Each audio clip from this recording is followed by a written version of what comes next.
La question des actifs russes revient dans l'actualité économique. Le droit international est comme l'argent, il repose sur la confiance.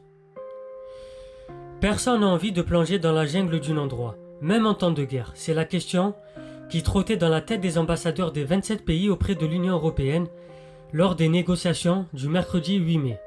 Qu'est-ce qui s'est passé? S'ils ont ouvert des négociations sur la réduction des importations du gaz et GNL depuis la Russie, ils se sont surtout mis d'accord sur l'utilisation de l'argent russe bloqué en Europe. C'est un sujet bien sûr qui est bien délicat sur lequel ils ont arbitré avec le plus de prudence possible bien évidemment.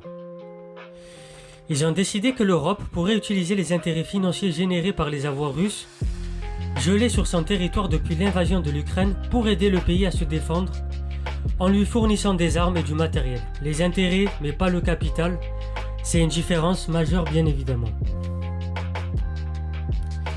Concrètement, sur les quelques 260 milliards d'euros d'actifs russes immobilisés à l'étranger, près de 190 milliards sont logés dans la société financière belge Euroclear.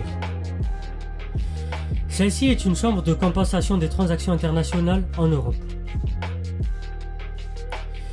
À ce titre, elle récupère et reverse de l'argent aux banques centrales du monde entier.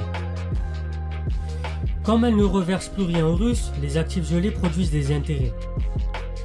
À partir de février 2024, ces intérêts évalués à environ 3 milliards d'euros par an seront utilisés à 90% pour acheter des armes pour l'Ukraine et à 10% pour la reconstruction. Bien sûr, quel est le rôle des États-Unis? C'est ce qu'on verra dans la prochaine vidéo.